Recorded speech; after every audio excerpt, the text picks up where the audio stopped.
Sight on how I create each table, remembering that this base cushion is just 17 inches by 17 inches. Eastern Valley side and slope. Western escarpment.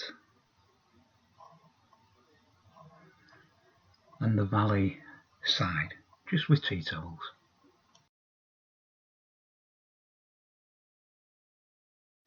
Cover it all with the cigar box battle mat, and you're looking at the east escarpment and valley side. Then the west valley side. And finally, the whole table.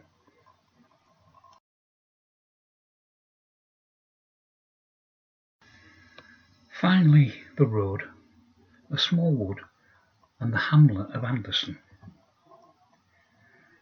Looking north towards Anderson. Nice rolling countryside.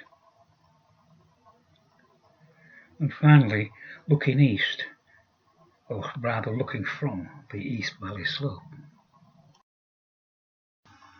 The roll for reinforcements, potentially 6 for the Union, 4 for the Confederates. The Union will immediately gain 1 infantry and 1 cavalry regiment. The Confederates hit the jackpot. This produced 4 infantry battalions and a single artillery battery. They will start at the southern end of the valley. I put that about an 8 to 10 hour march away. Brigadier James Archer sipped on a fresh cup of coffee. Real coffee, not the chicory substitute they had been forced to suffer for months. The Union had also kindly provided his breakfast of eggs, bacon and fresh bread. His men had not even needed to draw any of the provisions in their own baggage train, and nothing they carried tasted anything like as good as what they had acquired from the enemy. The rest of his brigade had also arrived late last night, and they brought word that Brigadier General Joe Davis and his 4th Brigade would be entering the southern end of the valley this morning. James could wait for Joe. He would be here by nightfall, but after the uncontrolled flight of the enemy last night, he felt he needed to keep the pressure on the enemy. He had allowed his tired men a good night's rest well beyond dawn. They had earned it, as well as a leisurely breakfast provided by the US Army Quartermaster.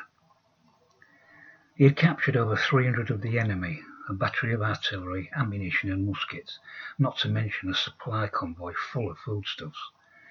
His losses had been remarkably light. The enemy had suffered many more. The 7th Tennessee had suffered the most, but even their casualties had not diminished their fighting abilities greatly.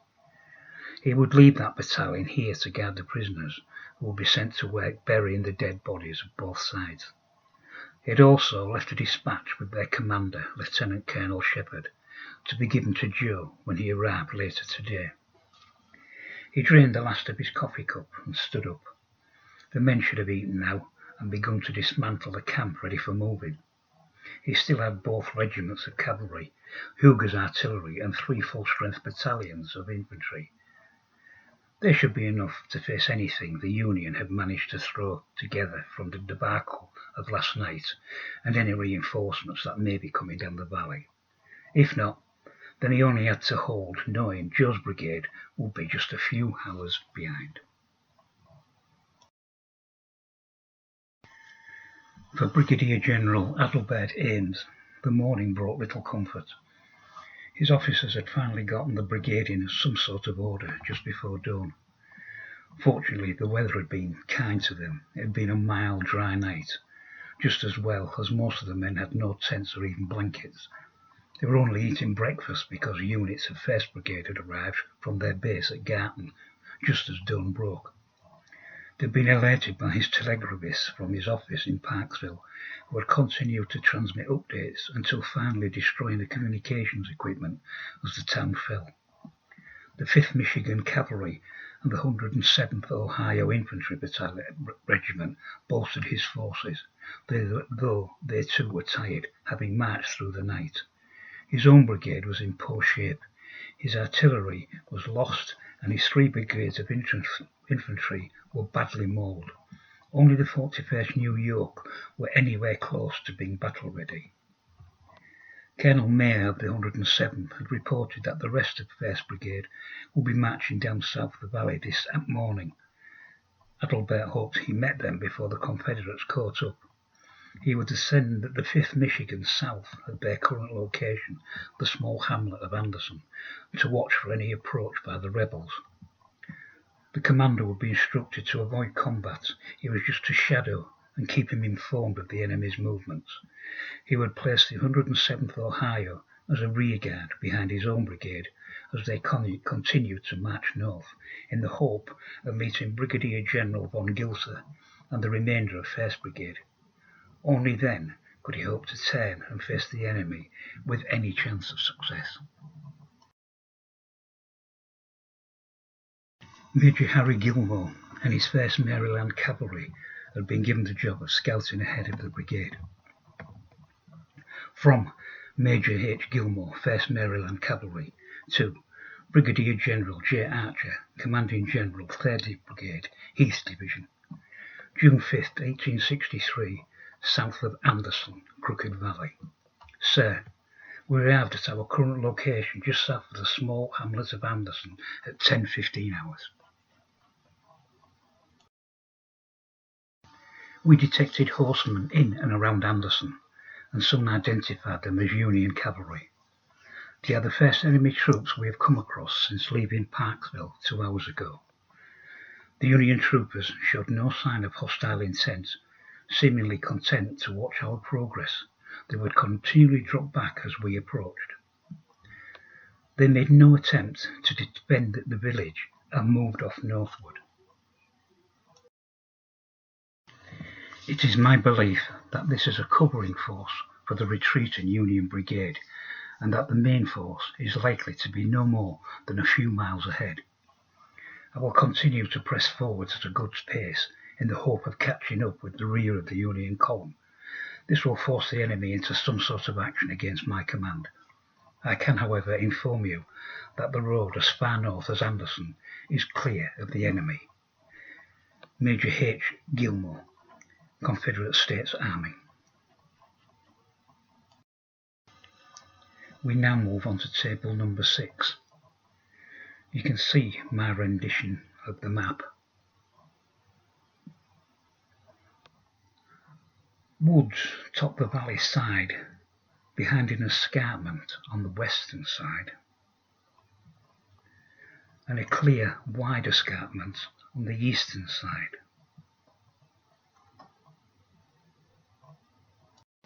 The valley floor is very narrow between the two escarpments. It would seem 1st and 2nd Brigades will meet up here. An odd roll, so nothing for the rebels this time, but remember Joe Davis's 4th Brigade is now in the valley and marching north. Adalbert Ames shook the hand of Brigadier General Leopold von Gilser warmly. I'm especially pleased to see you today, Leo, my old friend. Leopold scanned the ranks of 2nd Brigade. They looked tired and beaten, the ranks depleted.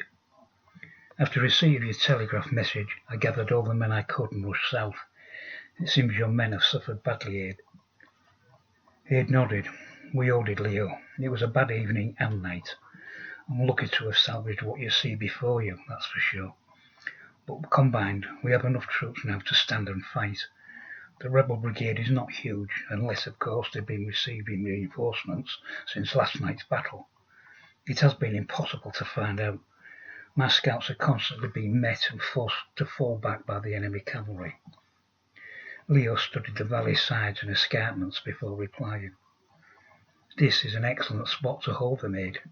The last chance before we reach Garton, and the terrain there would be damn difficult to hold. So here it will be then. We must organise the men quickly, for the enemy are no more than a few miles south of here. From Major H. Gilmore, 1st Maryland Cavalry, to Brigadier General J. Archer, General Commanding 3rd Brigade, East Division, 12:30, June 15th, 1863, approximately 4 miles north of Anderson. Sir, I have found the enemy. I have been steadily moving forward at a steady trot, closely following the enemy horse and forcing them to move more swiftly than they cared to. I had reached a location in the valley in which the valley floor is very narrow.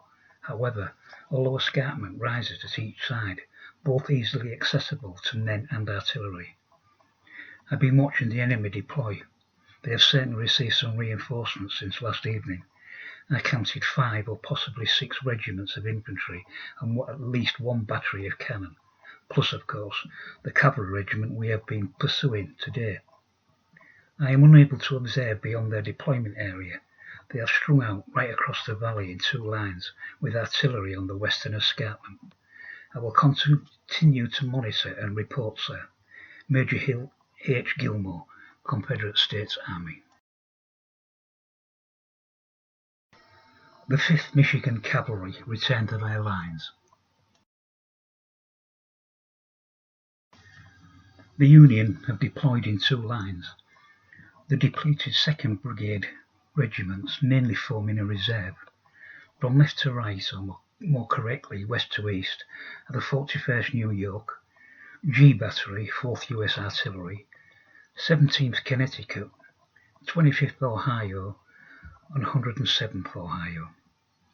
The rear rank comprises 54th New York on the road, and finally on the far left rear flank, the 153rd Pennsylvania. All units of 2nd Brigade carry forward their wound markers from yesterday.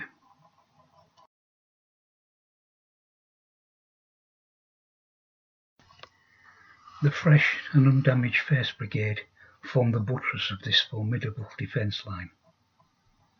The sound of drums and a column of dust can be heard and seen, moving ever closer from the south.